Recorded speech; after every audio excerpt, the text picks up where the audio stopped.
بسم الله الرحمن الرحيم. السلام عليكم ورحمة الله وبركاته. waxaa meesheena inooga sii soconaya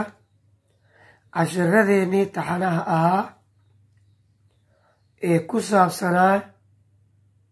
maadada kimistriga.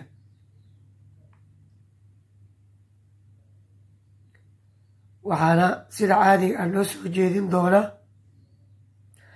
macallin axmed xasan calasow oo ku magac dheer bashiir. maanta cashirkeennu wuxuu ku saabsan yahay hybridization. ereyga hybridization af soomaali ahaan waa iska dhal. cashirkan horey ayaan u sharaxay, laakiin codsi ka yimid qaar ka mida ardayda ayaan dib ugu soo celiyey oo hadda waa rikaab. cashirkeena maanta ciwaankiisa wuxuu noo noqonayaa how to identify, sidee loo caddeeyaa the hybridization of carbon atoms. hybridizationka ama iska dhalka uu sameeyo atomyada kaarboonka. example 1, tusaalaha koowaad, identify caddee the type of hybridization of carbon atoms. iska dhalka ay sameeyaan atomyada kaarboonka ah ee ku jira in this structure, qaab dhismeedkan. ugu horeyn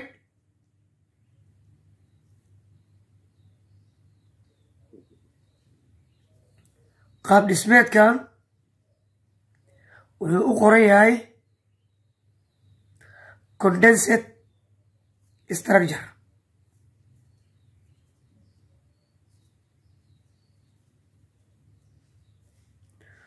condensed structure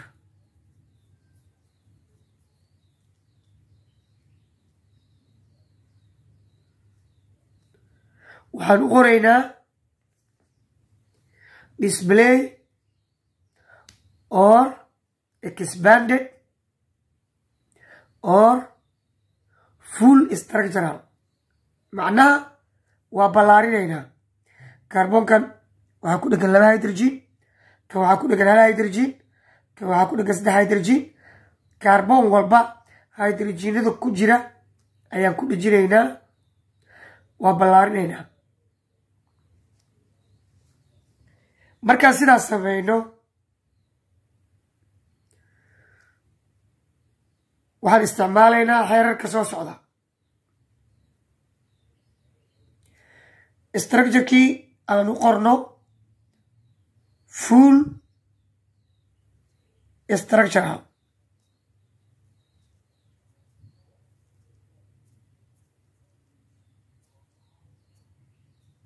waa kaas hydrogenada kan 2 hydrogen uu leeyahay, kan 1 uu leeyahay, kan 3 uu leeyahay.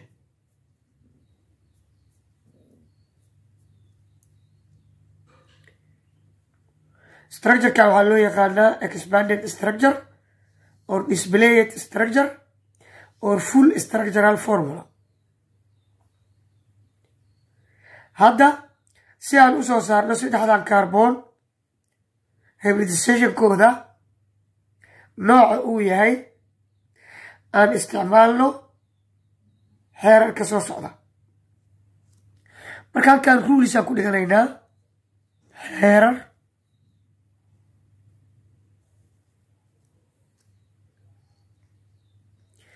waxaan leenahay xeerka koowaad, haddii aan haysano 2 regions,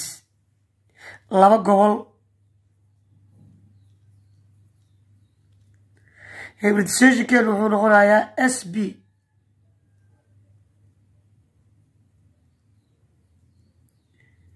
haddii aan haysano 3 regions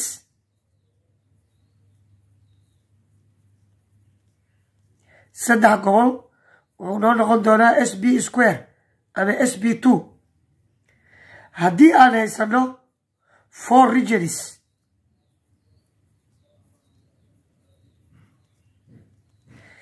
hybridization wuxuu noqon doonaa SB cubic ama SB3 waxaa kaloo isticmaali doonaa single bound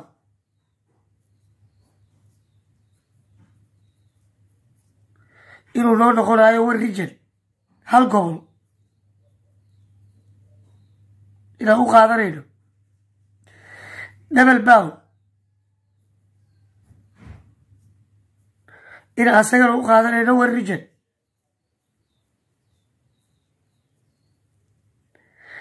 triple bound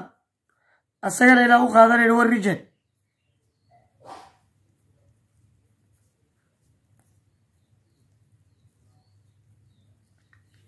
annagoo intaan og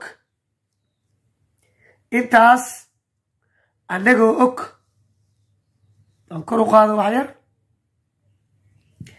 single bound waxaan u qaadanaynaa hal region inuu yahay double bound waxaan u qaadanaynaa hal region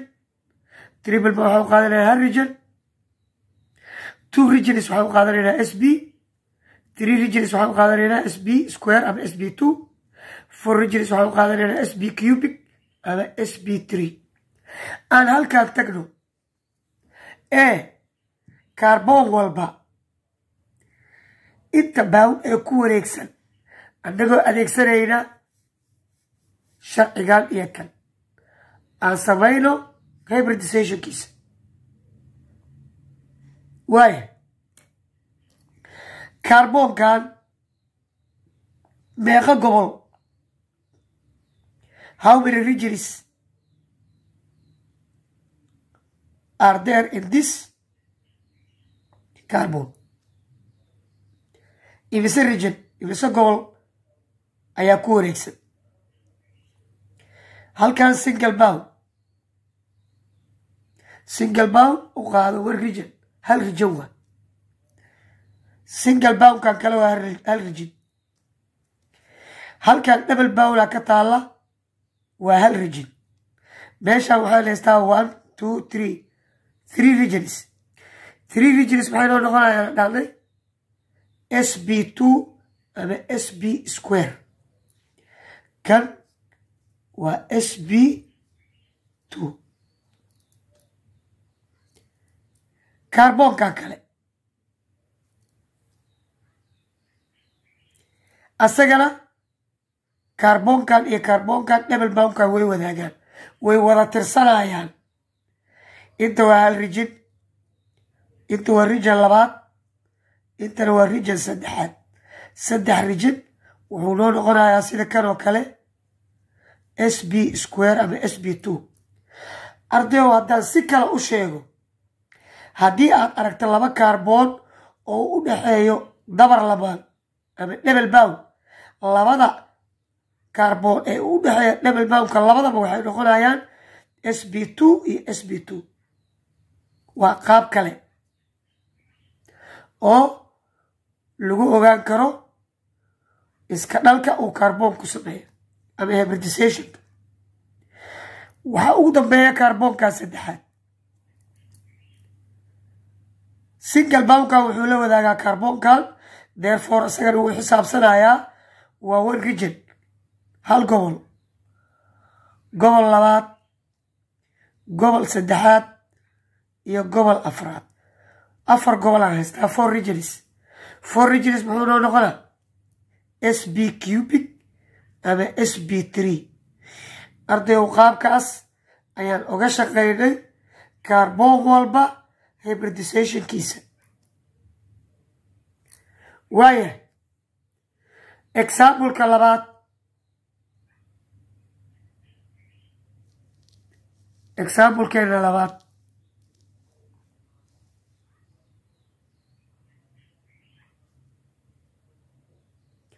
wuxuu noo noqonayaa midkan markaan 4 kaarboon aan haysanaa expanded structure aanu qorno aan ballaarino kan wuxuu u qormayaa horta kaarboonada aan qorto kan hal hydrogena ku dhegan kan waxba ma laha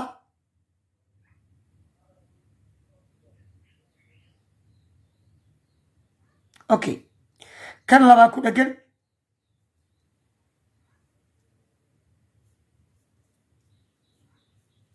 kana saddexaa ku dhegan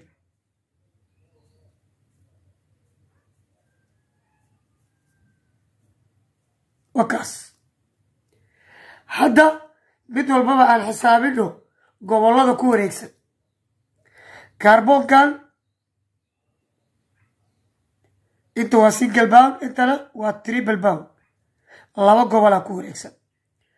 laba gobol horey waxaan usoo sheegnay laba gobol hadduu ku wareegsan yahay kaarboonka inuu yahay SB horey aan usoo sheegnay waa ka marka kaarboonkaas wuxuu noo noqonayaa SB hybridizationkiisa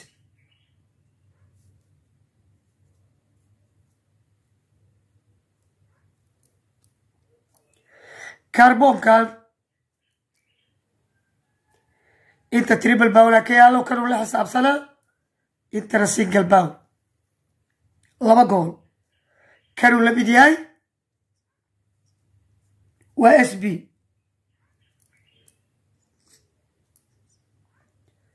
kaarboonkan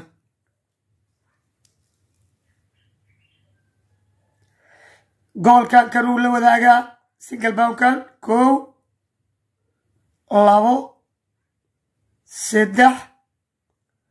4 afar gobol maxaa noogu qornaa waxaa noogu qornaa SB3 okay